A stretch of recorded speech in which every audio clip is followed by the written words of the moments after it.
This is my first tutorial I've ever posted on YouTube. Heard a few people having problems. Maybe I can use it in the future. Links on some forums. How to tune a carburetor. Yeah, just letting you guys know I have very limited space. It's dark outside. I have no light outside, obviously, so I'm in a very tight space. This is usually just the storage for the old project. So yeah, let me just begin. This, though this is a carburetor, a lot of different carburetors. The fuel adjustment and fuel air mixture adjustment screws are in a lot of different places. This is a Motorcraft. Due to Motorcraft being technically Holley, Holleys are generally the same. The fuel screws are just under here, where I've got my screwdriver. You're going to adjust those in. If you're having flooding issues, this is usually what I do to, or if your vehicle's not starting, this is what I generally do to eliminate the carburetor being the issue. I will take and I know you guys can't see, there's a screw right there. I take and I will generally put that screw all the way in, righty-tighty, lefty-loosey, as always. Come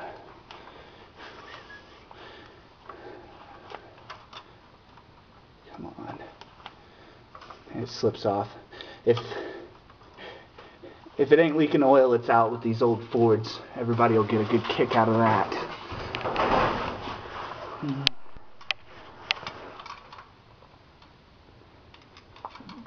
Hopefully this summer I get to do me a rebuild on this motor, make it nice and pretty. I didn't get to do it last summer as planned. Had a few issues with another car that kind of postponed this as a project. But yeah, what you're gonna do is get that all the way in. Man.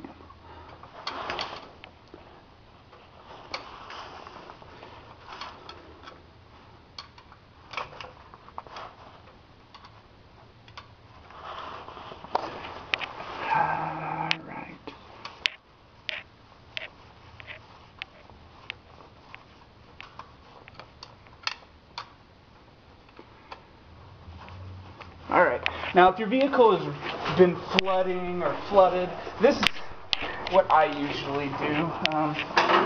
I'll go ahead in here and give it a turnover. Now, I've seen you get people who like to put 800 CFM carburetors on stock 350s, 305s, yes, Chevy turds, and they will think it's going to make them faster. And I've had these screws all the way in on those guys' vehicles because they didn't know a dang thing under the hood of their car, obviously. And yeah, they will usually not turn off. But if you are turn off the Judas Priest, if you're flooding and you are, this will tell you whether you are or you are not, or maybe if you have too big of a carburetor on your vehicle. Let's go ahead and give it a start. It will. Your vehicle will do that. It will try to start up, but it won't. Now it should probably just not even start. It'll just turn over till you get a gas, and then it should die. That is how you rule out if your vehicle is flooding. Now, what you're going to do, the usual thumb rule, is take the screws out. Both screws have to be undone evenly. You'll want to take these screws out 2 turns. Not half a turn does not count as one. You want the sides of the screwdriver pointing where they originally were pointing for a full turn. That's 1. And there's 2. Now do the other side, because you'll need to do it evenly.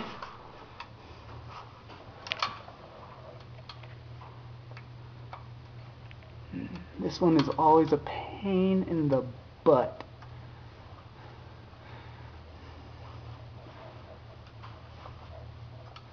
And there you have that.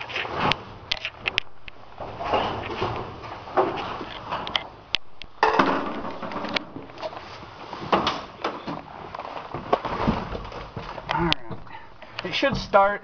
Some vehicles will, depending on the size of the carburetor, will start and then kind of chug. That's kind of what you want, but it should also die over time.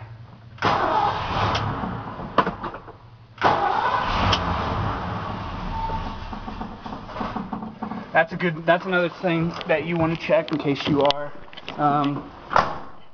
flooding it, but that's the rule, is 2 usually. Now just adjust one more turn after that, and this is just where you're going to tune it. I'm just tuning mine for the winter. Don't plan on driving it. I just make it easier to start during those times.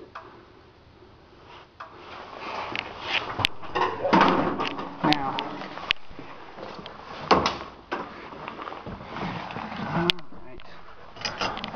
should if I remember my truck right, she should idle now.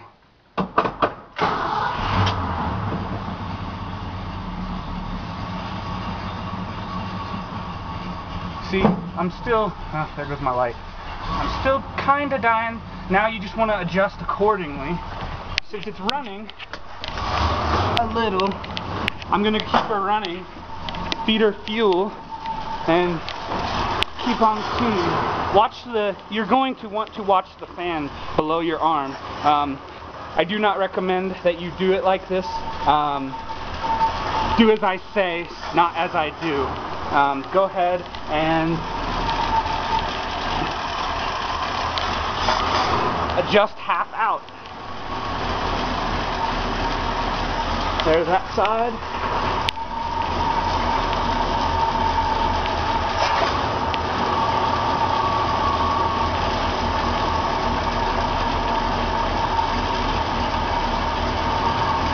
See, I'm idling about where I need to be idling.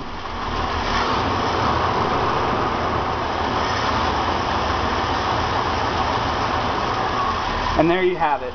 Good luck, and I hope this works for you.